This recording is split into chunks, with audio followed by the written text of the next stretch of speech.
Marty Dagoberto, and I'm the policy director at NOFA Mass, and helping to bring this conference together with our staff and volunteers. And I hope you're enjoying yourselves. Is anyone's first time here? Let's see, show your hands. Awesome, love to see that. Hope you keep coming back. I need to look back and see how many it is, but somewhere in year 10, not 36. I'm only a little bit older than that. But NOFA's been at it for a while, and we're always looking to improve and to grow. So do be sure to fill out that survey link to let us know what you're thinking of the conference, how we can make it better next year, and if you want to volunteer and be more involved. But this 36th annual NOFA Winter Conference is themed Cooperative Foodways, Building Our Future Together. We're going to have a really great keynote later on with Ira Wallace. Please be sure to check that out. But as you know, you are here to hear Saskia VannJames speak on the, get the title, but it's about the CBD hemp cannabis bubble bursting. Has it burst? What do we do now? Is that about right? Paraphrase a little bit. Something that I've been personally concerned about. So I'm glad to be able to be a part of this workshop and help out on the tech side here. We do want to, acknowledge and remember that we are on stolen land. We're presenting this conference on land that was inhabited by the Nipmuc people prior to European colonization. And so as we work to heal the destruction caused by colonization, we appreciate your support, solidarity, and continued learning. If folks aren't yet aware of the names of the people who stewarded the land before you were there, before you were living there, check out this map, nativeland.ca. It's a really great educational resource. Oh, and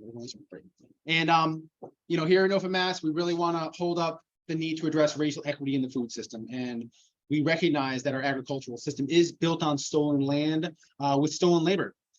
Black, Indigenous, other people of color who in many cases were brought here and exploited by this agricultural system. So our conference aims to help address this harm and bring equity to the food system. We did have our caucuses earlier today, and on the right panel, you'll see a list of organizations that we like to hold up for you to check out, especially if you're coming from a different state. But there's a lot of good work happening that we want to make sure to hold up. These are some of our sponsors that really make this conference possible. So any brands you recognize here, please do let them know that you appreciate their support for the NOFA education efforts here. And we still have the conference auction going, and I need to re-up my bids because I got outbid on them. I'm not going to tell you what because I want more bids on it, but a couple of things that I'd like in there. Really great way to raise some money for the organization to continue our education as well. And again, that survey, please do get it at the end in your email. And with that, I'm going to pop it over hopefully to your Canva. And how do we do that? I don't know how to go full screen view. Double tap kind of thing, or because I'm on view. Hold on. You should just be on view. View only. I would need to log in to do a full. This is so weird. Right. Can we go with that? Yeah.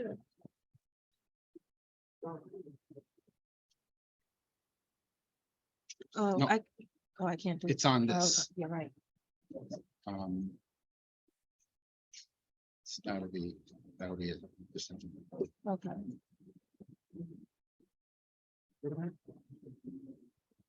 Sorry, folks, we're doing it live. All right. It's gonna be what it is. So let me know. Okay. For you. You guys can see, right? It's not perfect, but we're fine, right? Okay, great. This is great. Thank you. So yeah, here's our front page. We've done our intro and gotten to know each other. I've actually included in here for you to see the profits and the market and the way it's looking right now. And you can see the Massachusetts cannabis market. This is all public information. So you can take pictures, but you have this whole presentation. And that piece of paper that I passed around, it has a QR code on it. You can scan it, and you can always contact me if you have any questions or anything like that. But I will, and there's going to be a resources, and at that page of the resources, it has hyperlinks because the website, I'm sorry, I'm not on my computer. I usually have like a gazillion windows open. I can go right to that page for you, and I was going to actually scroll down and show you guys several other in-depth areas, because I did want you guys to see that page and all of the data information on the policy writers. You want to show me? I can mischeck to this meeting Zoom here. No, it's okay, because I don't know, like, I don't have the website, so, but for people listening as well too, virtually, it will be added in there. And if it's not already on the resources page, you can go look at it later. My point is, we have everything that you have. So we could just be present with one another today.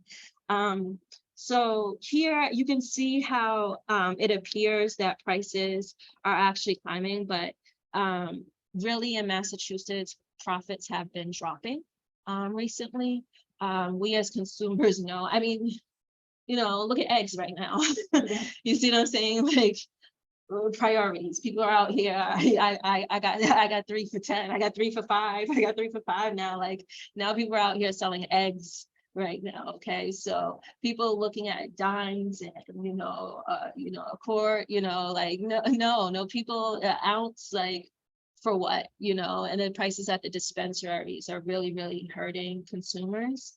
And I was going to also show you how a lot of the prices that have been falling is because in Massachusetts, we prioritized, if you was already like a grower, all this stuff, but you guys assuming, I want to make sure you have background information. They prioritized corporations, and the industry was modeled to be like vertical integration. Farmers had to fight for there to even be hemp, and the hemp to be federally recognized as a plant and underneath agriculture. That was a whole fight to get that done. Otherwise, they were talking about treating it like a drug. And that would have, again, we see how cannabis is and limited access in different states, its approach towards it. So in Massachusetts, a lot of consumers are actually leaving, and they're going to Maine and they're going to Vermont because Maine and Vermont has prioritized their growers. They prioritize their growers because their growers fucking organized. They've organized their asses off and they're dominating in those states, and they're winning us over here as consumers. So we have Walmart weed on our shelves. And people don't understand that the legacy market already existed, that there was relationships made, that we are a community, we have culture, we have values. And we choose to make relationships because really for us, it's not about money, it's about the relationship. Usually with the consumer and the grower will sit around, you want to roll something? You want to try, oh, you say you're going to use it for that? Here, try this out too. It's way more of a relationship and interest in your health. There's a reciprocity that occurs between consumer and grower. It's very community based. Out in Humboldt County, prior to legalization of recreational, when it was just medical, they as a town were doing so well that the growers were able to give donations to like the fire department and things like that. There was, and between each other, they had more of a barter system. They did not use cash intermediate with each other. So cannabis growers in Cali are way more, they understand solidarity economy, co-op, it's not like gimme. In Massachusetts, who flooded the market were the people who are interested in profits. It costs a lot of money to get into this industry. So those who didn't have money got backing by any means necessary, and it's about keeping a profit. This is very jarring for consumers. If you smoke, then you know. This is very jarring for us, and we're not taking it too well. So it's like, what are you talking about? This is the way we've always conducted business and how relationships have been formed. Why aren't these people able to successfully cross over? Because the barriers are too high, or because the barriers are too high, and why are consumers' rights being violated? And so part of that is because growers are very disconnected in Massachusetts with consumers, right? We see this with our grocery stores versus farmers markets across the state. There's a disconnect from here. I did give an earlier workshop today. I believe the recordings are today. You can go and look into it and watch the recording. That one was on building solidarity economy through reparations in the transatlantic slave trade. In Massachusetts, farmland is 96% white owned. Less than 2% is BIPOC. So we need to have a serious conversation in Massachusetts about cultural values as a community, addressing the segregation and the segregation history of our state, having very real, difficult, uncomfortable conversations, and discussing how to build a bridge between consumers and growers, because it doesn't make any sense in Massachusetts that food deserts exist. And those same food deserts, a lot of Black people cannot afford, the people in those communities cannot afford legal cannabis either. And yet here you are as growers interested in growing and wanting to connect. So I believe the pipeline between your consumer and grower needs to be strengthened. And hopefully today we can get into that. Okay, I'm on the touch screen. So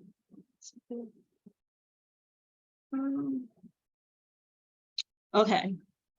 Well, I went into this a little bit. So why are consumers leaving Massachusetts? One, Walmart weed.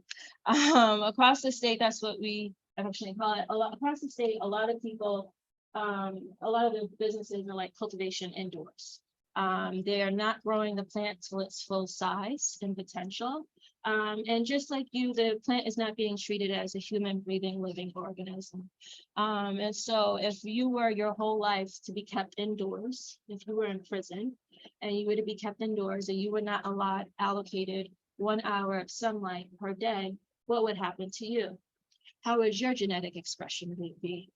So you're really only thinking, I think we're just now starting to talk about epigenetics. We don't think about plant expression and our relationship with our plants, and our relationship with soil and how we care for our land. We don't think about it from that approach. And so those who have entered the industry are cutting corners.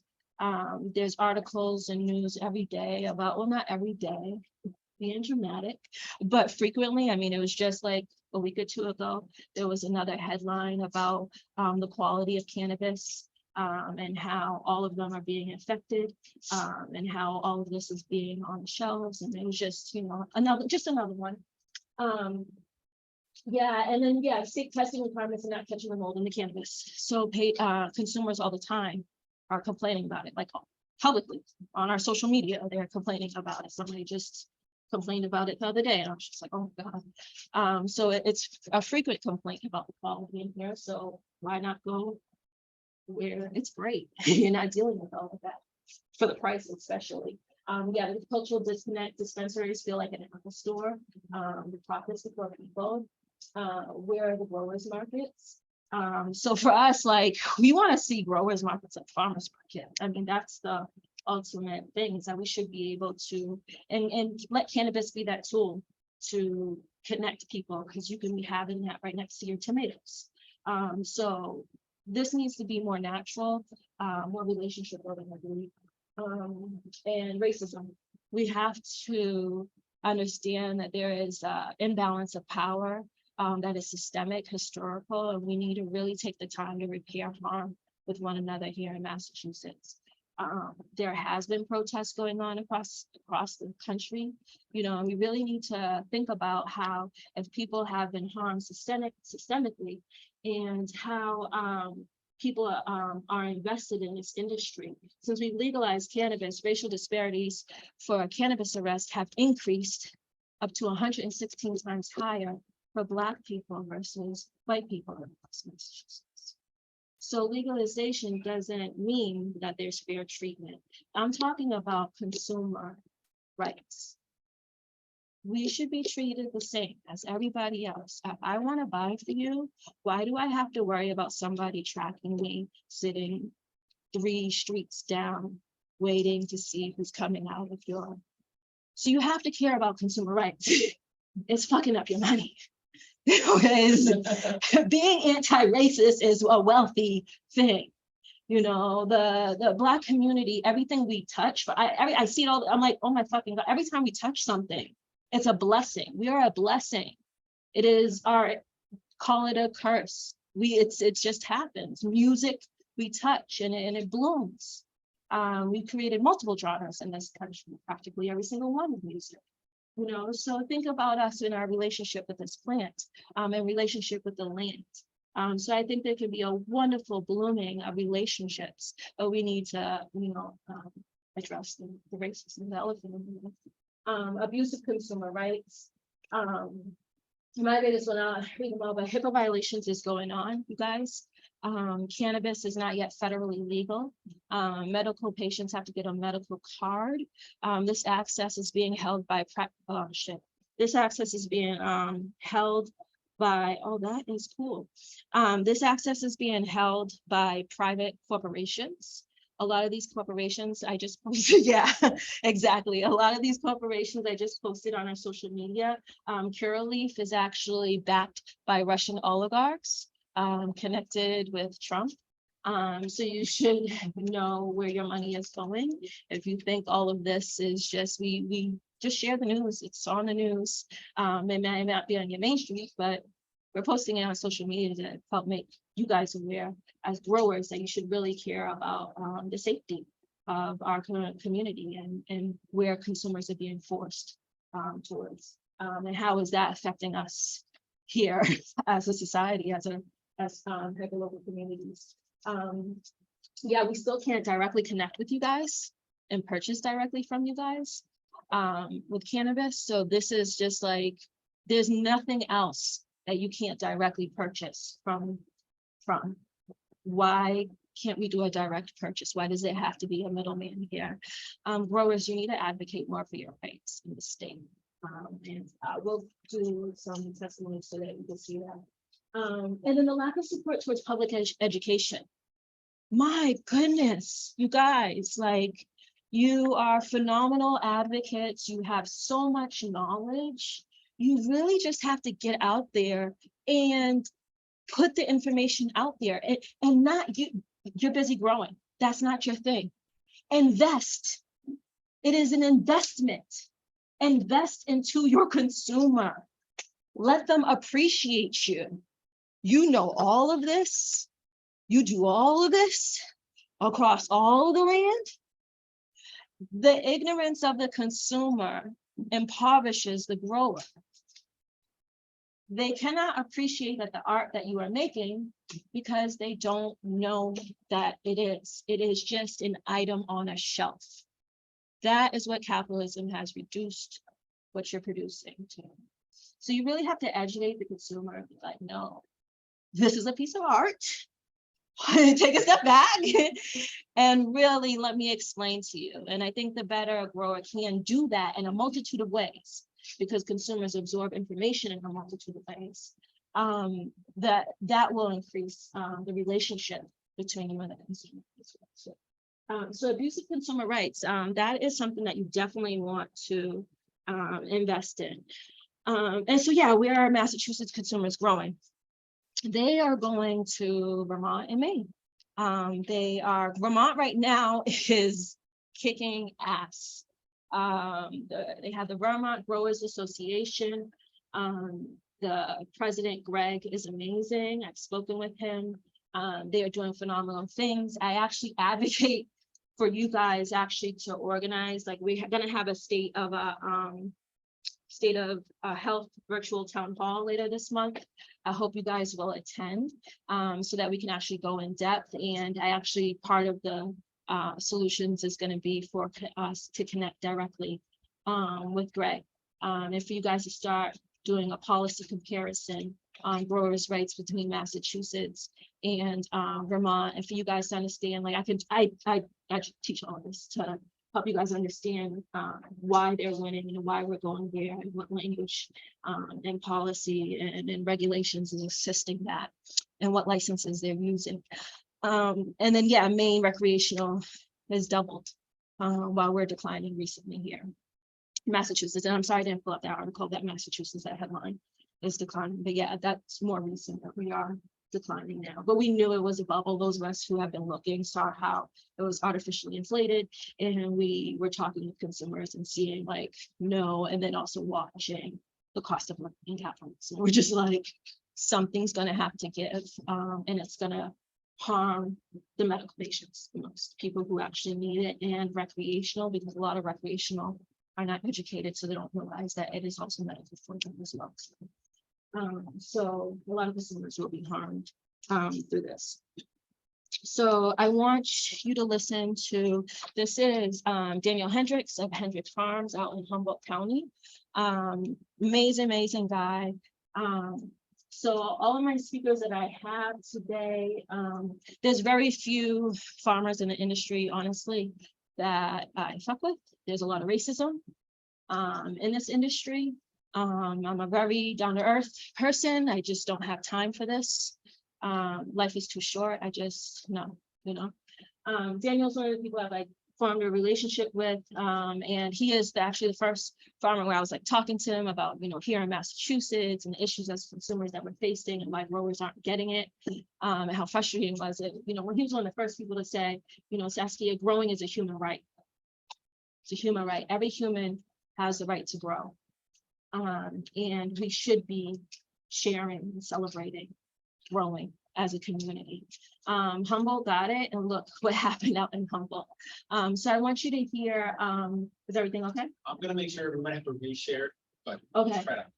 He's gonna share, so the industry, so you guys know, out in California recently, they had policy changes, regulations made, and that caused, it's gonna cause like 90% of farmers to lose their farmland in Humboldt. They were able to lobby and organize to get language changed. And so they reduced it to like 70%. So now only like, when I listened to them talk, you know, earlier last year, this time like last year, they had a conference and she was like, now it's only 70%. I was like, oh, only 70%, my goodness, you know. So yeah, the numbers, you know, he'll go in here and he's going to tell you the number of applications that actually went through and the number of farms that exist there now.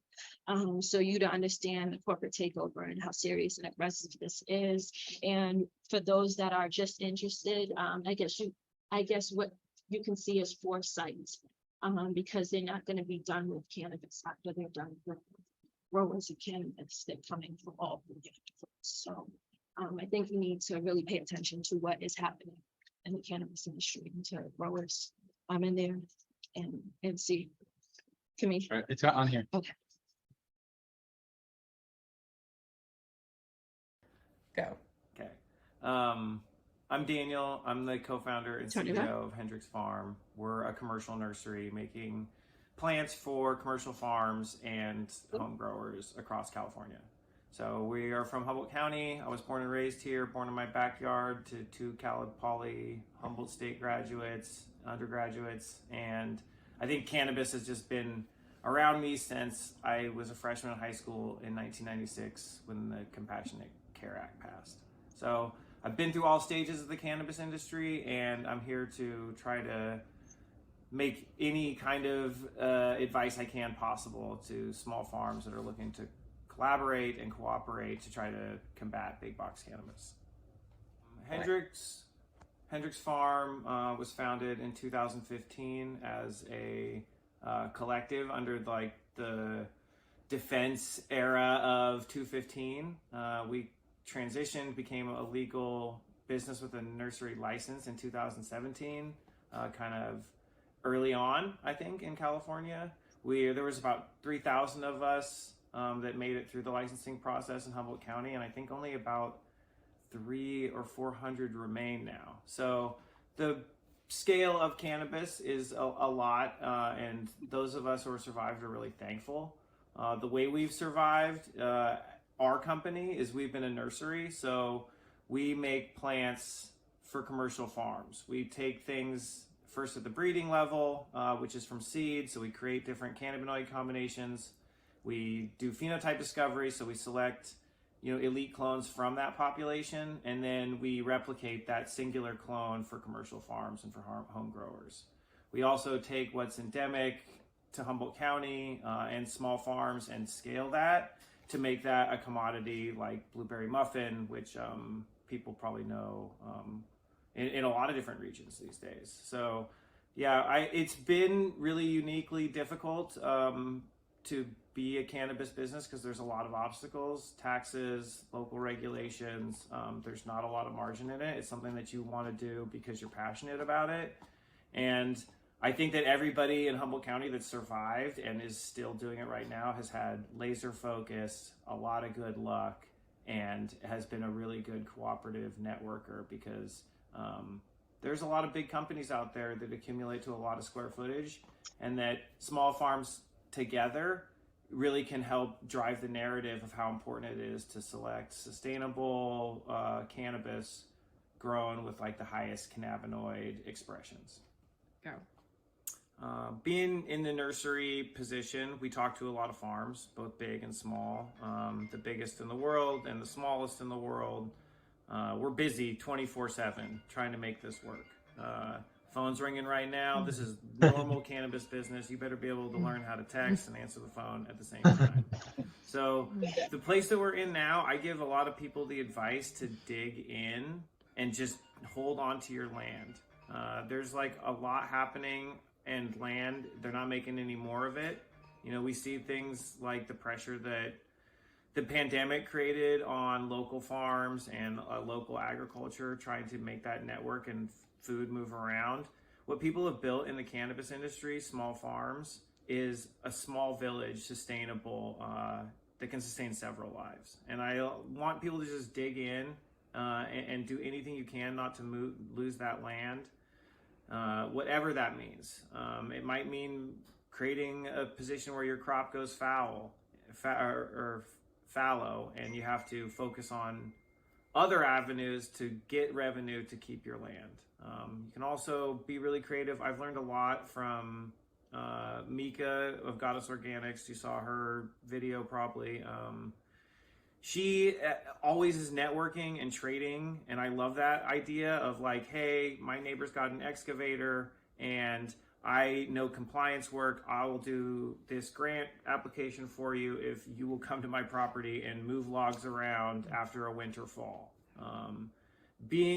Borrowing from our neighbor and opening ourselves up has been the best thing that cannabis legalization has offered me. Living in Humboldt County my whole life, your attitude on the roads, out in the hills, was to wave politely, look straight ahead. You were staying out of other people's businesses, and now we can do the opposite. This is the Renaissance period, so open yourself up to collaboration and trust, and jump on that small farm ethic. Let's all get behind one or two brands in our region and make that marketing cost come down. I think those are solutions that are absolutely worth it. Okay, so that was Daniel. I have the next person here. And this is Luis of Wepa Farms. He's an amazing guy. And you can hear about his experience. His farm is actually out in Connecticut. So I wanted you guys to be able to hear from farmers in different parts of Massachusetts. I'm not in Massachusetts, across the country, and how their experience has been in this industry so far, and areas they're facing, just how they've been able to keep pushing. And I apologize for not getting Greg from Vermont Growers Association for you guys, but we can always arrange a meeting. Yes, I think so.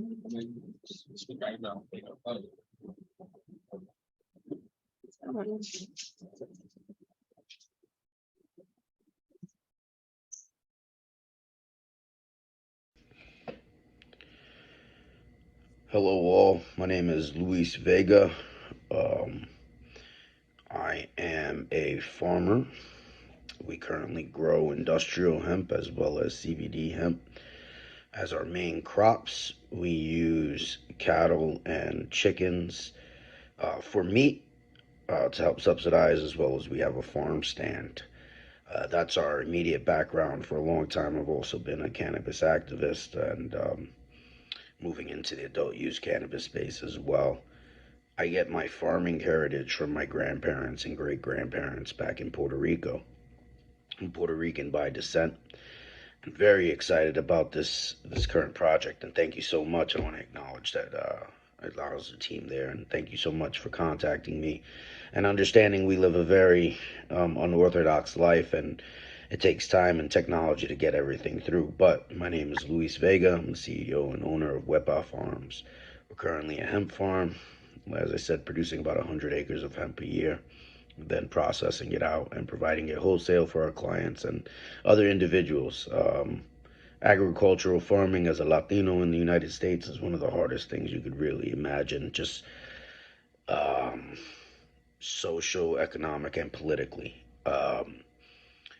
I've heard, and to start the stories off great, but I've heard everything from, oh wow, you've really pulled yourself up, to I would have never thought and excuse my language, but we're literally quoting it, but never would have thought the niggers and spics were running the fields.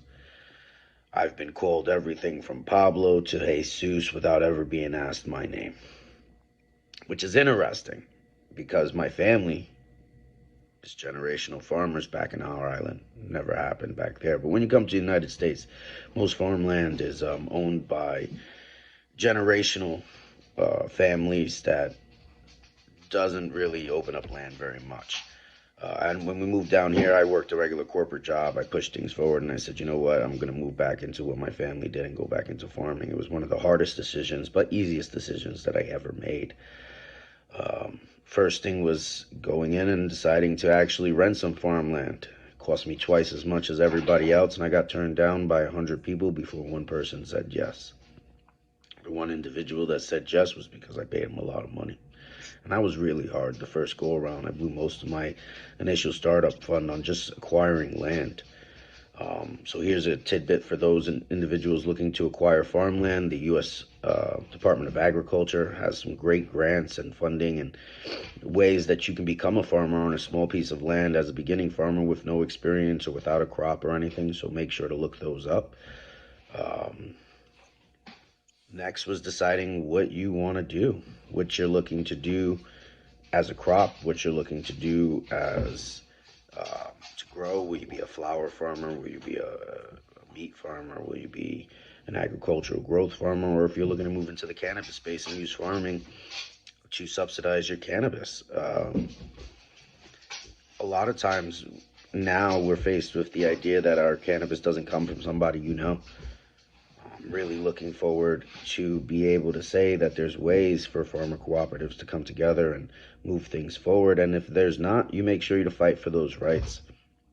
A lot of times the caregiver model has been moved forward as we move from the adult use space, but there's so many opportunities for you to do what you would like to do. Through all the trials and tribulations, the one thing that was always on the top of my mind was how am I going to keep the farm alive? How am I going to make sure my family has a home? How am I going to make sure that my children have something to look forward to?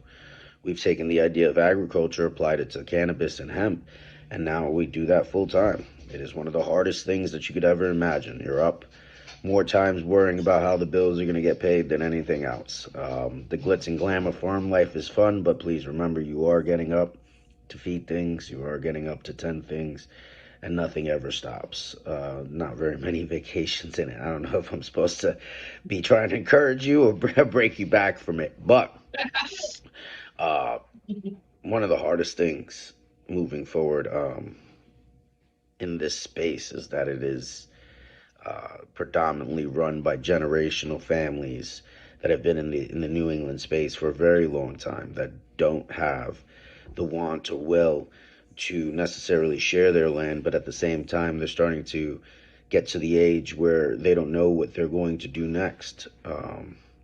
Land trusts are a big portion of those, and community agriculture and trying to make forward. So if you're looking for a place to get in, always think about starting your own space. Some of the biggest hurdles are space restrictions, how to maintain the space, and how to actually make your space profitable. One of the things that I always say is if you're tending land or if you're looking to work in that farm model, make sure you're doing more than just one thing. You're going to maximize the amount of space used on your land.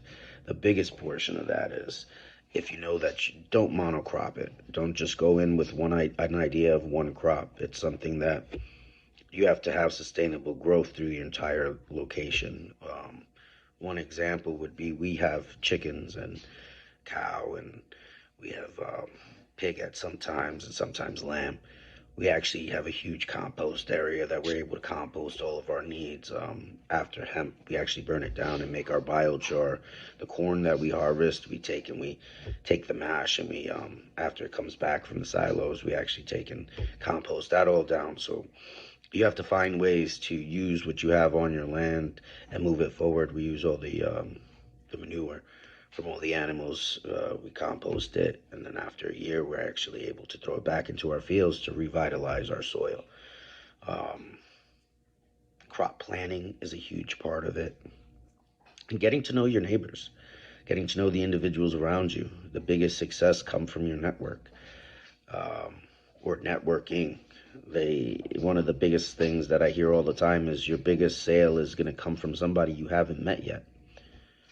Um, this is a hard industry.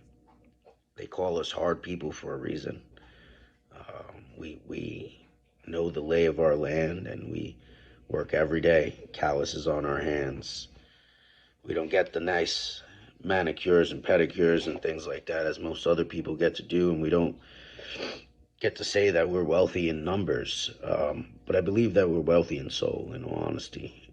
Being Latino, indigenous, coming from an island, to be in the U.S. to push these things forward. I think it's an honor and privilege that I get to work in the soil. It's not necessarily about the people around me. I said I actually have a connection with Earth. And as you guys are moving forward and watching this, and starting to have these conversations, we always have to remember that our relationship with the land is the first and foremost. As an agriculturalist, as a farmer, we're stewards of the land, no matter what our crop is. If our crop is cannabis, we're stewards of the land. So we make sure that the cannabis comes out as well and as fine as we can. We make sure to treat it with everything, we make sure to treat it with all the care we can so that it can move forward. If our crop is corn, we make sure we grow the best corn.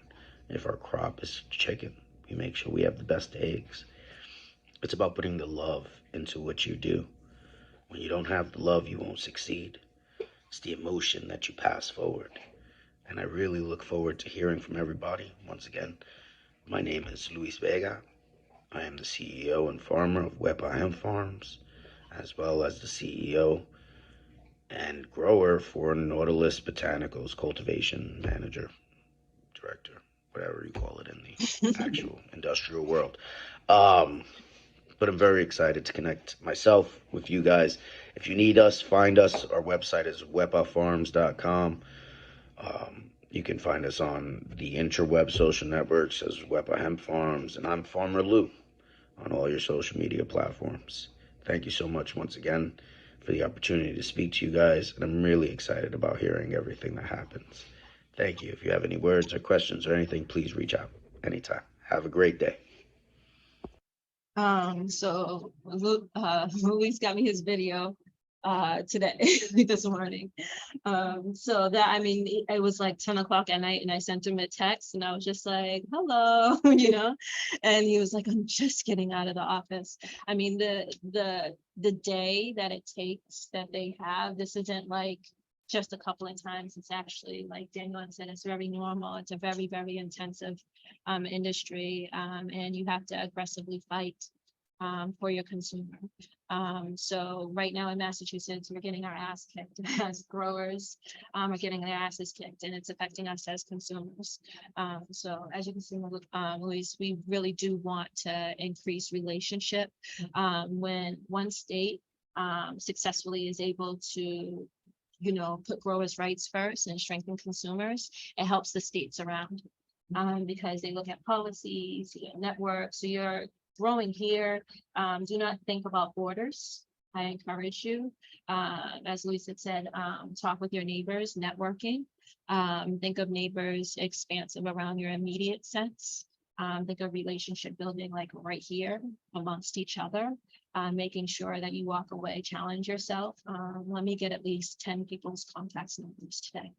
Let me reach out and set up a group text and see if people want in on a group text, and just start to immediately community build with one another. so that you are building community with one another, setting up virtual times so that we can talk with one another, keep it practical because your seasons get intense, but yet still make it possible to stay connected. So whatever medium of communication that works best for you guys, I say to do that. A lot of growers, it's text.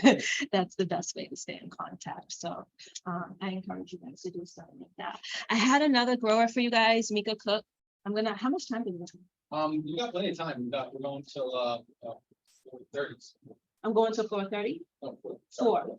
Okay. 2:30 or 4, right, sorry. Okay, So 4. we got 40 minutes. Okay. But I didn't realize, Louise there, I think is in Connecticut, you said that's his humble. So just for- I'm sorry. I will update that. Yeah, I just want to make sure folks know, I think I found in, Yes, he's in Connecticut. I Yeah. apologize. oh, okay, I just want to point that out. Yeah, I was rushed. North Haven, Connecticut. Yes, I actually skipping slides. I have to go back and update things, but you have the QR codes, you have access to information, so 24 hours, like I'm gonna add more stuff in here for you guys. But you do have like this printout QR code has everything else as well too. There's more additional stuff than this presentation. I'm gonna add in the presentation of Mika Cook. So I was trying to get it. It was loading forever. Hers was just like 5 videos I had to condense and put together and then upload. It's uploaded, but I don't have that. We're on a different technology type of thing. So you'll be able to listen to her later. Daniel did talk about her a bit. And so one of the things that she's been able to do to pivot and make her work, make it to keep working the land, as she's developed a consulting agency. And she was able to barter, which is something that Daniel had highlighted. So, I can offer you consulting services. Can you help, get some trees off of my land?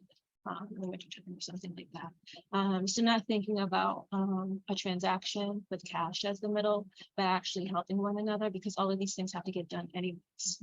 And so how are we relationship building to assist one another? When we win, can we all, collectively move forward because we're getting our ass kicked in Massachusetts.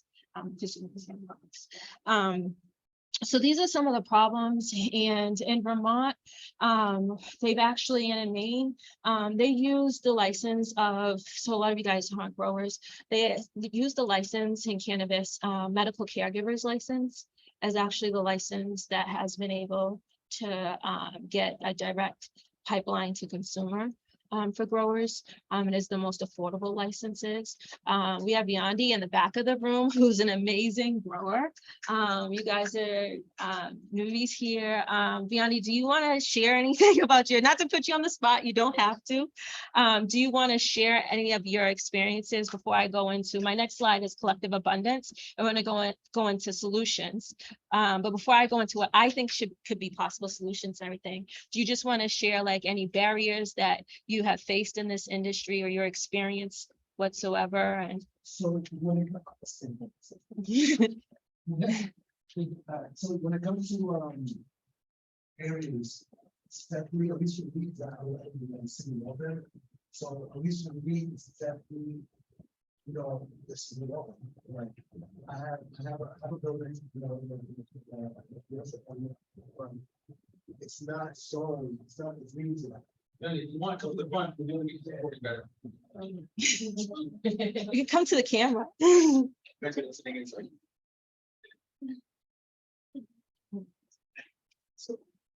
Hey guys, my name is Vion Marisma. I am the president and founder of the Green Torch LLC. We are a micro business applicant out of Waltham, Massachusetts. I'm born and raised in Waltham, Mass. I am first generation American. My parents are from Haiti. And again, my family are farmers as well. So this is kind of like, the thing that I kind of just got into. When it comes to the barriers, again, it's the city. It's always the city. It's always the mayor. It's always the town selectmen. It's always something within the government. Who'd have thought, right? But again, it's a lot of cash I've been blowing. I'm not gonna hold you. A lot of cash I've been blowing. But it's it's something that you know, going into this, you already knew this was gonna happen. You know what I mean? Like me going into the cannabis space, I said, hey, if something doesn't happen within 10, 15, plan B. You know what I'm saying? I wasn't on the 5-year plan. I wasn't on, I was 10, 15. I'll see where I'm at. You know what I'm saying? So I mean, I feel like that's pretty much the same thing with everyone that's in the queue. It's, yeah, I mean, it's either you don't have the space, you don't have the capital, or you're going toe to toe with the mafia. I like to call the city government the mafia, because that's how I feel like they play things. You know what I'm saying? Again, you know, my last name doesn't resemble any of their last names. So, you know, even though like I have, again, I excelled in sports, you know, I was All-American. I did, you know, I was okay in sports. I did my thing in sports. I collected my money. I did what I had to do. But even that, you know, all the camps I've run in my city, all the free stuff I've done. Look at me, like this whole cannabis thing. We don't know if we want to touch it, even though Belmont, Watertown, all Newton, all the cities around me have like 3 dispensaries and all that stuff. And again, to me, the city. So, I mean, you just got to be prepared for that.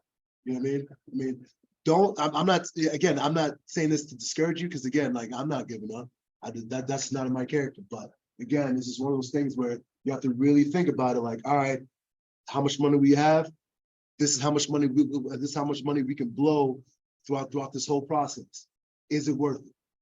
You know what I mean? And again, I'm blessed enough to have a facility where it's like, you know what I mean? Like I already have the property. You know, I'm not worried about that. And again, that's, you know, we all know that's the most important, real estate. So if you got the real estate, try it. If you don't, figure it out. You know what I mean? Like muster up a way, figure it out. But yeah. So Beyond also didn't say also works with NOFA. Oh yeah, sorry. Yeah, I'm on the board of NOFA too as well.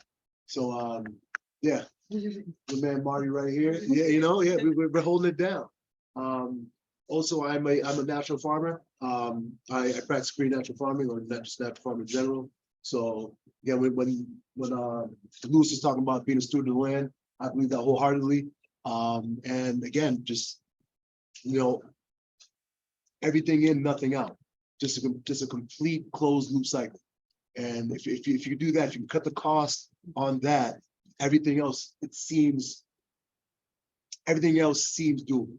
You know what I'm saying? Even though this market's gonna get super saturated with competitors, it already is. But as soon as they let the floodgates open, it really comes down to, hey, how much money are you putting in to get 1 gram of flour? How much money are you putting in to get 1 gram of rosin? You know, like these numbers, like, you know, you have to have some sort of metric to actually break these things down, so it makes sense, literally and figuratively.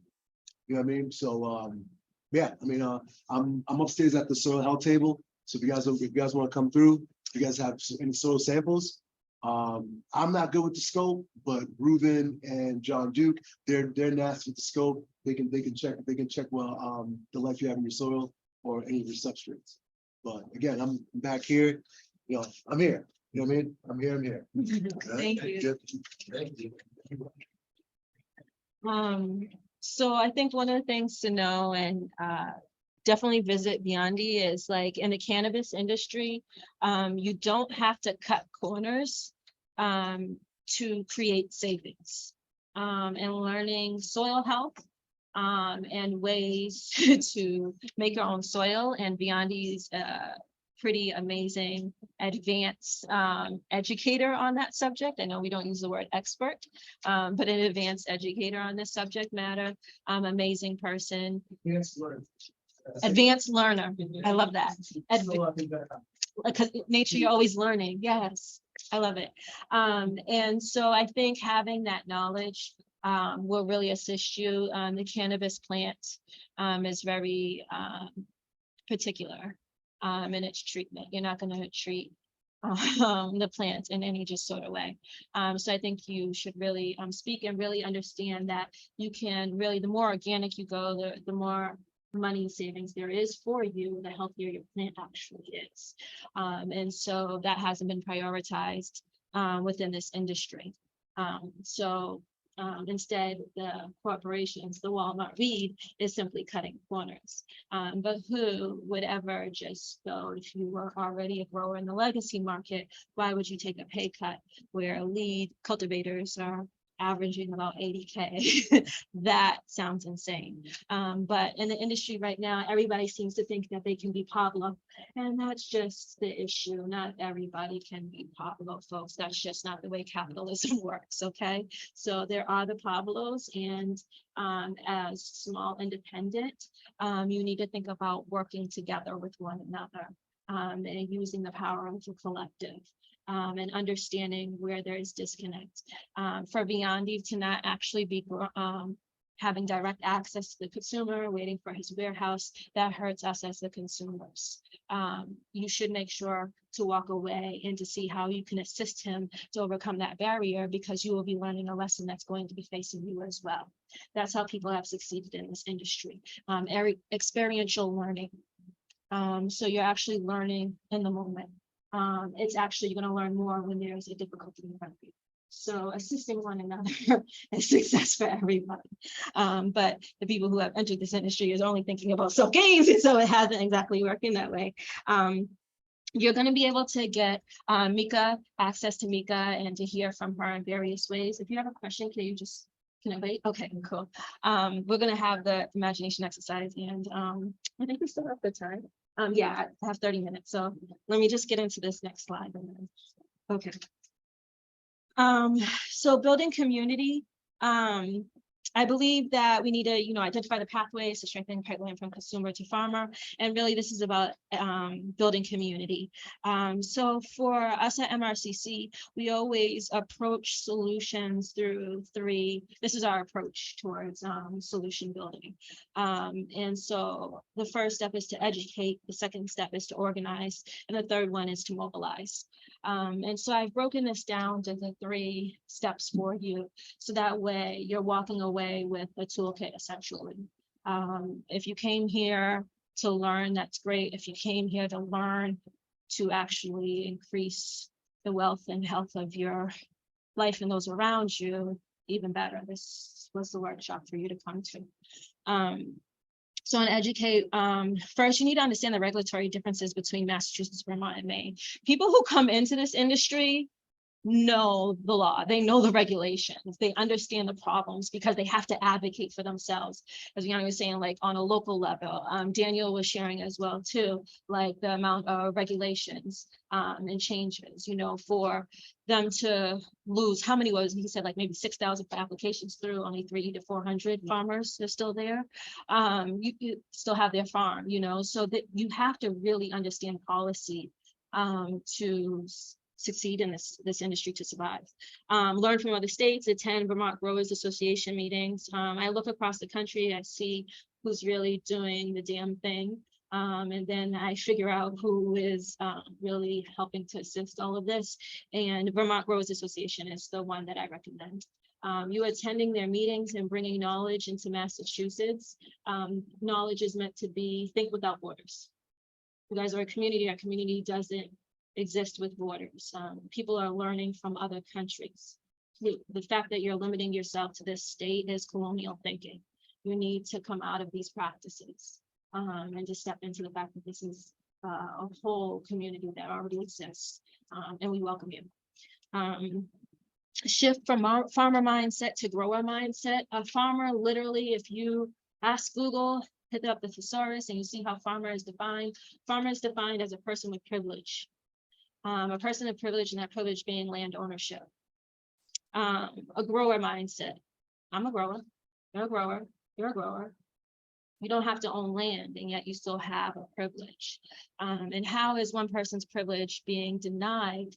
And how is that causing harm? It doesn't make sense for there to be land and for there to be food and food deserts.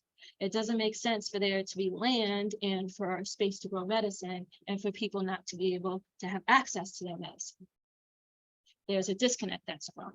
So I think we need to shift from a farmer mindset to a grower mindset and strengthen the pipeline through one of those ways. Is just how we are thinking ourselves. Understand cooperative power, how consumers can be growers and strengthen the pipeline. In Massachusetts, consumers have the right to grow. Encouraging that education. Is it possible for them to grow all the time? No. Is it possible for everybody to grow? No. That's not going to be the case. But what is going to be the case is increase of public education, because we must remember that education occurs in a multitude of ways. Experiential learning is extremely necessary for us to lean in and to touch in with people. And people can actually, I was actually so TikTok. I am on one of the algorithms for growers. A lot of my growers, and one of them who is going to be speaking at Harvard Black Health next month. One of her TikToks, she said, secret that I think is going to be the best bet for small independent businesses. She was like, and I was just like, of course she would say this. This is why I follow her. And so she said that is for small independent businesses for you to do a whole lot of DIY. And for you to get into more education. And you may not have the time. You hear how other people are. You may not have the time. Invest in the educators. You don't know actually. You may not have the level of knowledge that Viandi has. Invest in education. If Viandi is doing workshops, if there is, you don't want to learn yourself, but you want the public, invest in public education. So that the consumer is being educated. The more the consumer is educated, the better it is for you. And to recognize that learning is different. We are having buzzwords, such as neurodivergency.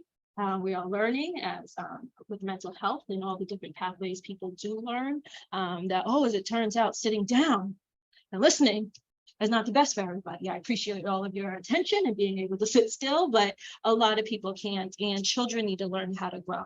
I believe it is absolutely horrendous that our children does not know that this is a plant. They don't understand that plants have different medicinal values. People look at this plant as it for to only be smoked. And so they're missing out on huge medicinal values from it. And it does have cancer treating properties. So you really need to understand the health benefits of the plant, because that helps you to center the health of the consumer, and back to the consumer, strengthening that pipeline. So that's important. Health as well, which I was going into. Learn from the past, build a values-based community.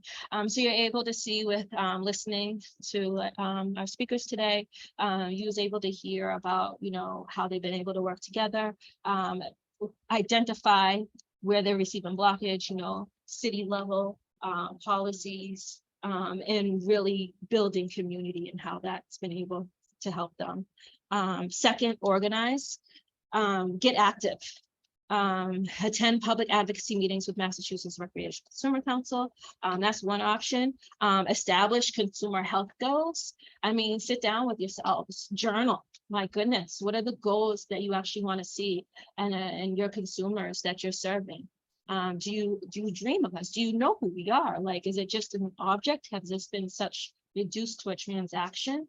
You need to really think thorough with this. And I think this is important because it's actually a business tool in marketing. They actually call it the consumer profile. And I find like I do have like a bit of a marketing background. So if I just stopped, I said, fuck the corporations. And so they all are able to do what they do because they have consumer profiles. They are very targeted. They know who they want to target, and they then develop off of that consumer profile. A lot of my growers, you just love what you're growing. You love what you're growing, but you're not communicating that love to the consumer. A lot of growers are falling into capitalism, which is just a transaction.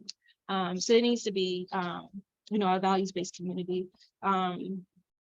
Establishing consumer health goals and connecting. Then build allyship, comrades.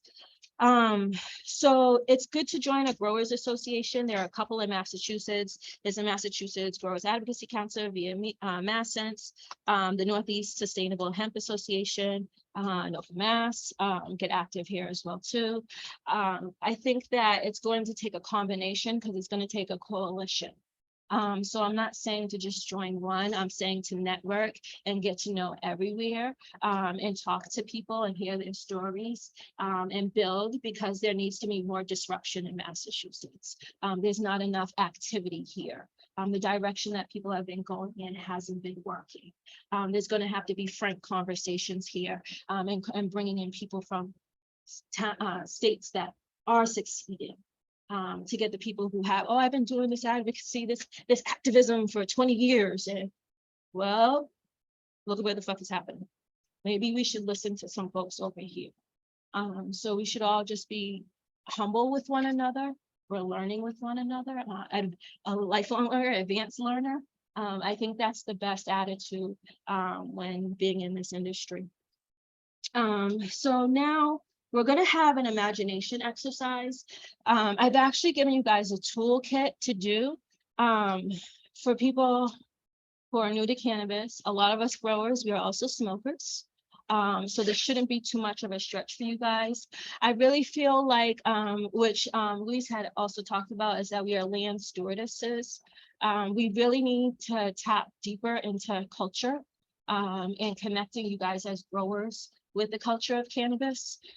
So I want to go through this imagination exercise. I'm going to read some of them out loud. We're going to go through and pick some. We have time for Q&A.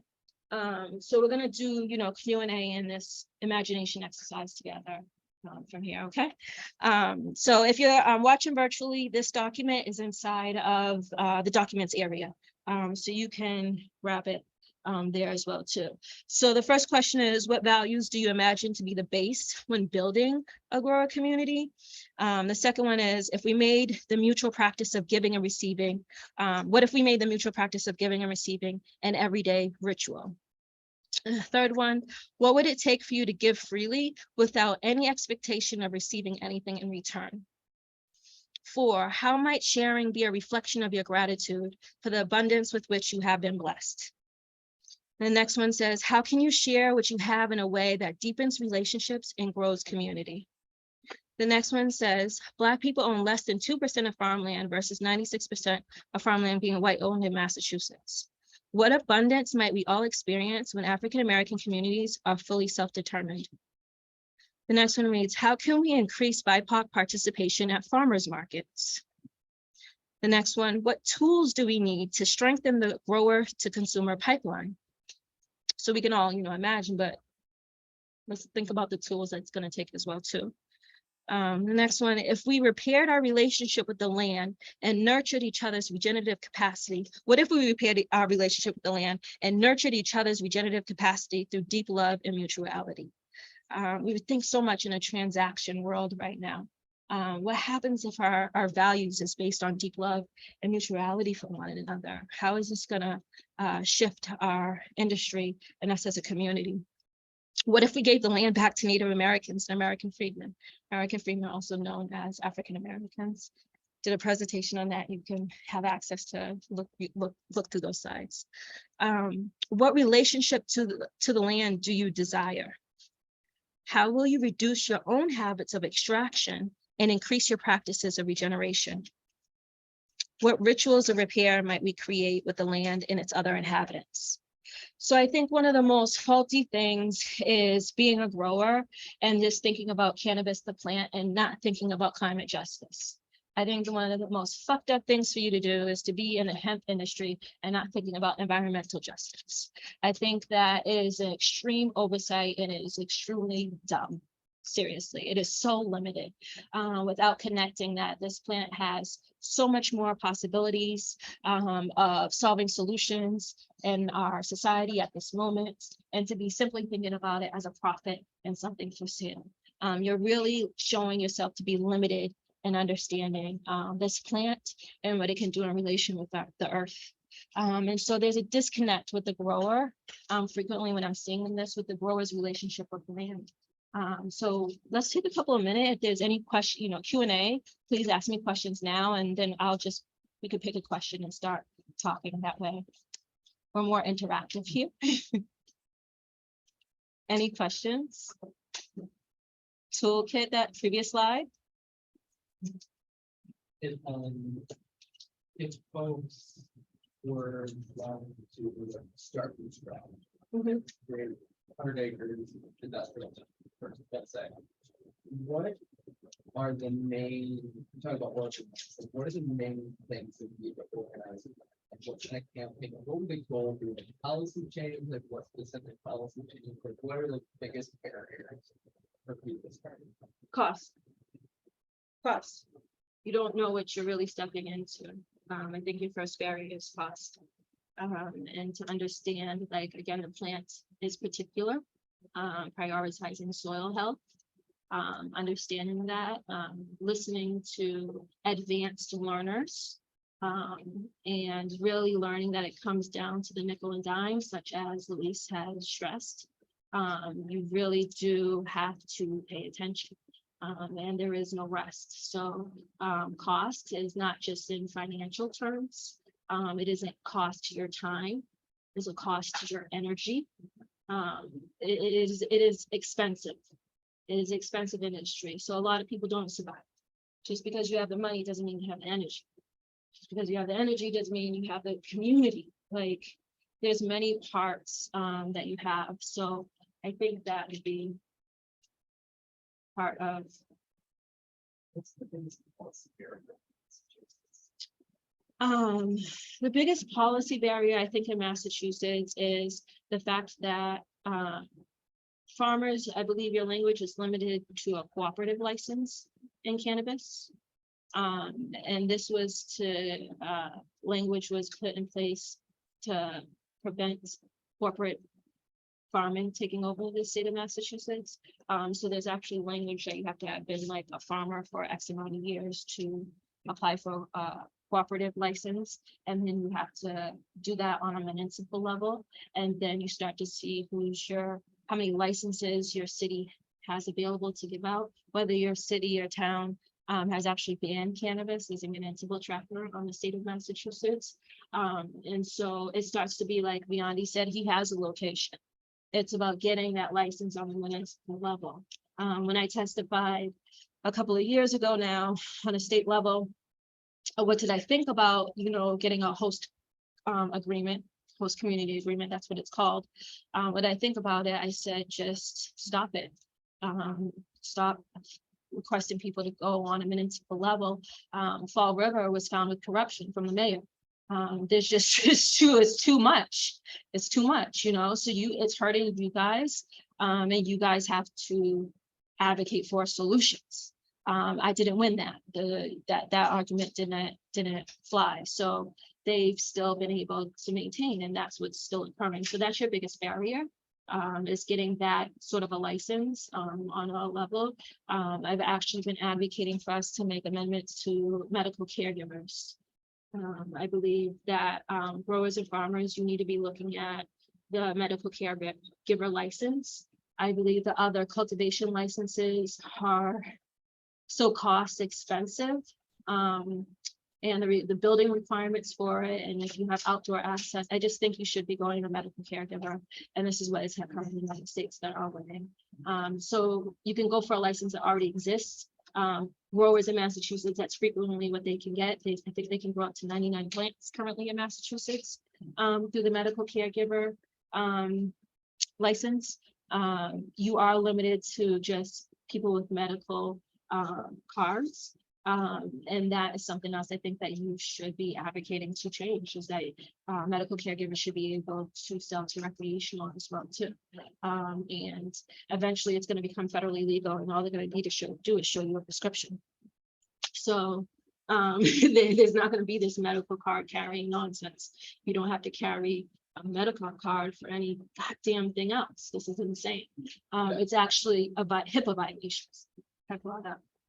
Did you have? Yeah, well, I was wondering, and this is relatively new change, so maybe I'm curious if you've heard anything yet about, until recently, the official line was any federally registered input that was registered, it could not be used for hemp or marijuana mess, any pesticide, anything to be sprayed on the plants, because it didn't have marijuana on the label, it would be considered off-label use. MDR and the CCC have had a rule until recently that you can't use anything. And so, of course, people coming from prohibition, knowing they say you can't do anything, you gotta do. So there's gonna be, there has been a lot of off-label use of pesticides in the industry, people get busted for it. Now they recently changed it to allow for a subset of, of pesticides and soaps and other things that can be used, but they have to be, food, tobacco use, food use, they use a lower threshold, and it's mostly more in the organic side, but there are some non-organic things there. Have you been hearing about this? You hearing positive, negative? I've heard both. People really concerned about, oh, great, now they're going to be using pesticides, but then most of the growers that I've heard from think it's a great thing because now we have more tools to work with. Obviously, we're going to be supporting organic. Yeah.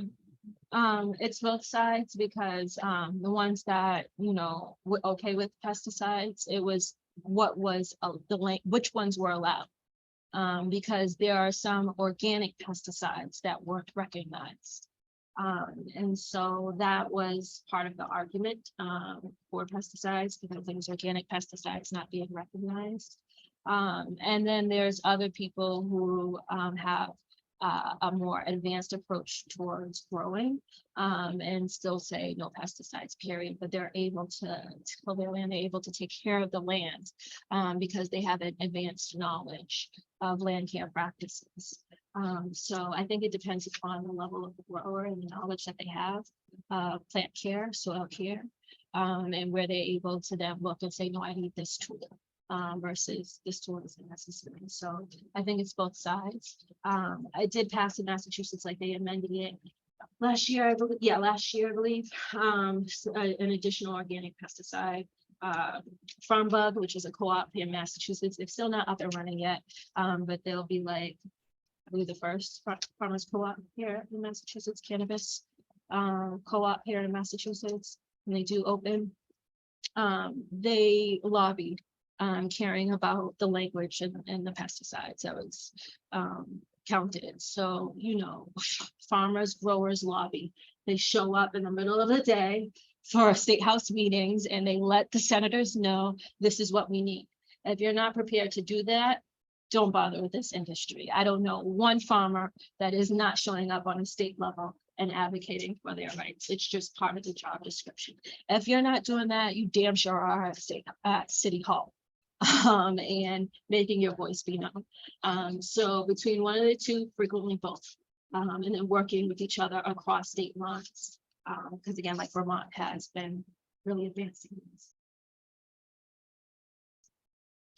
Any questions?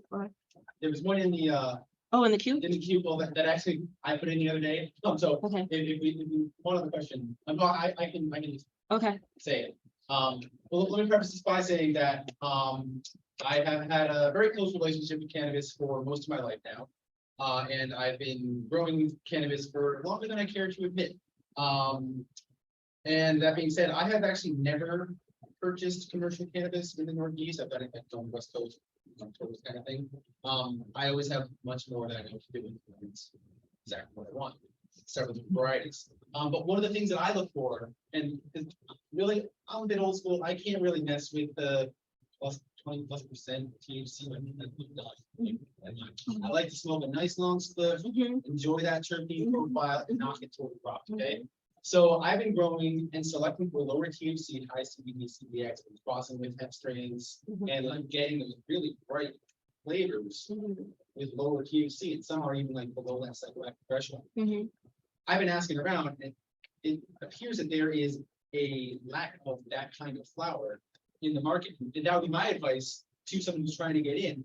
Look at the niches that are there, especially for folks who aren't messing with dabs, aren't messing with the high-powered stuff, want a nice tasty smoke, sun-grown, soil-grown, good bud.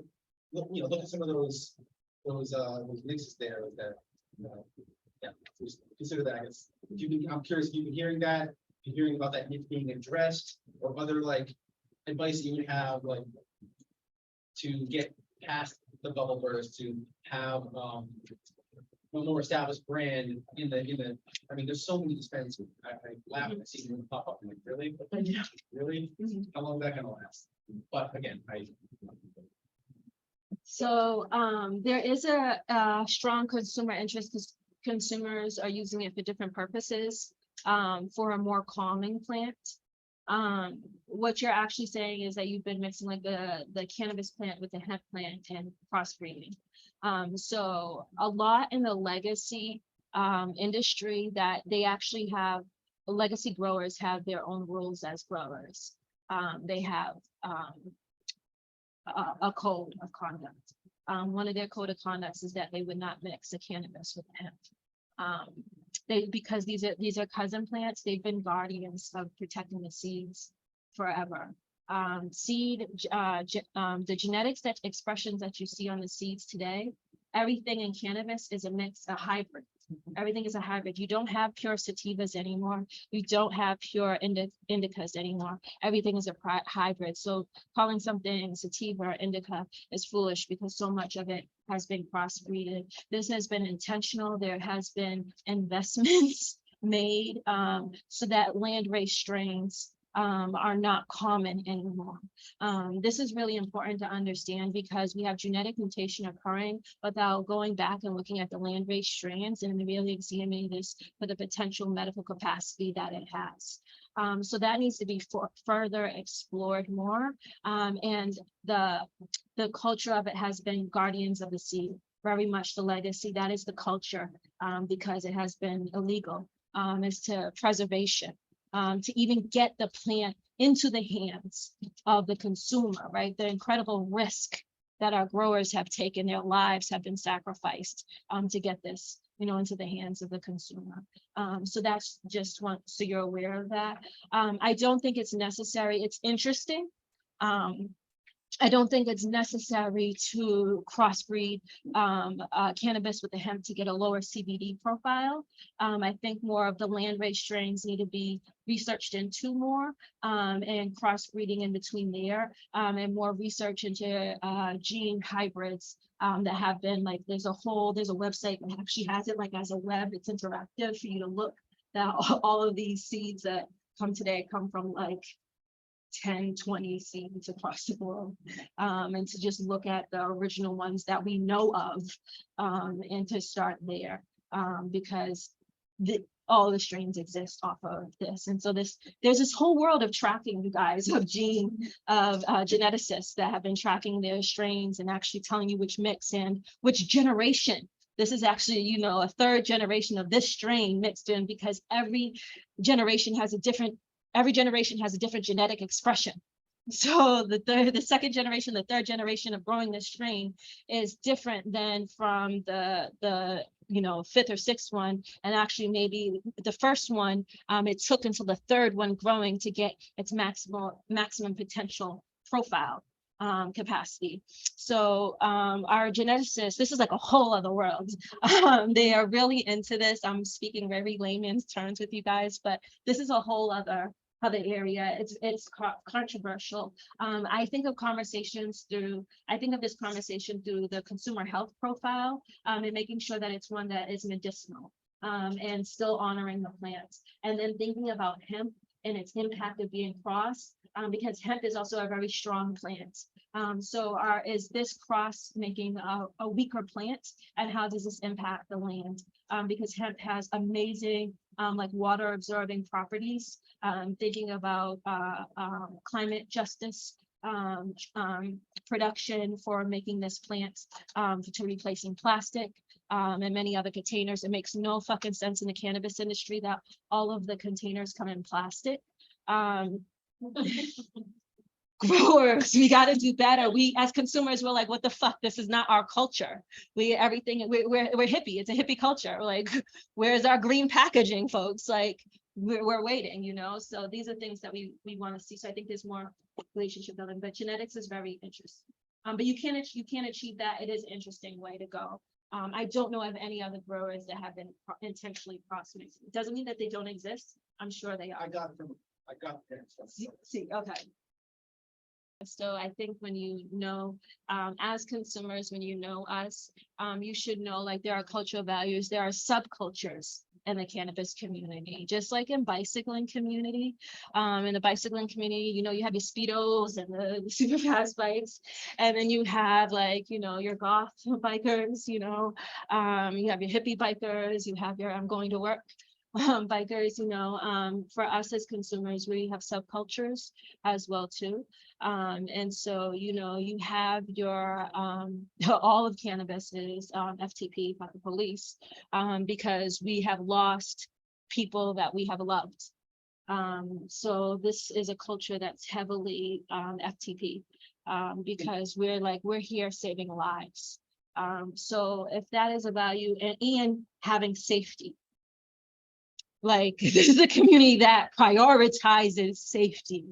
They actually know alternative safety practices because they weren't protected by the government.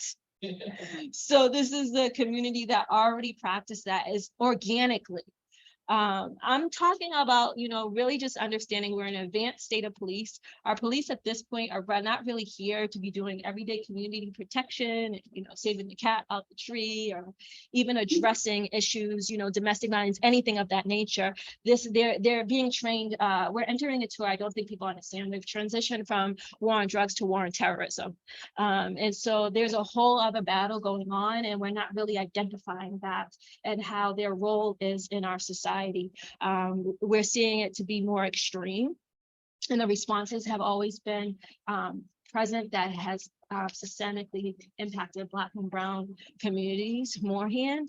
But grow culture, you guys really haven't tapped in how that has harmed you as growers, how the police have really taken away a disconnect to a whole consumers, and how you guys really need to strengthen and understand in the cannabis industry, like this whole recidivism, people formerly incarcerated, relationship building, because it's like, whoa, like all these people all of a sudden care, but they only care about their profits.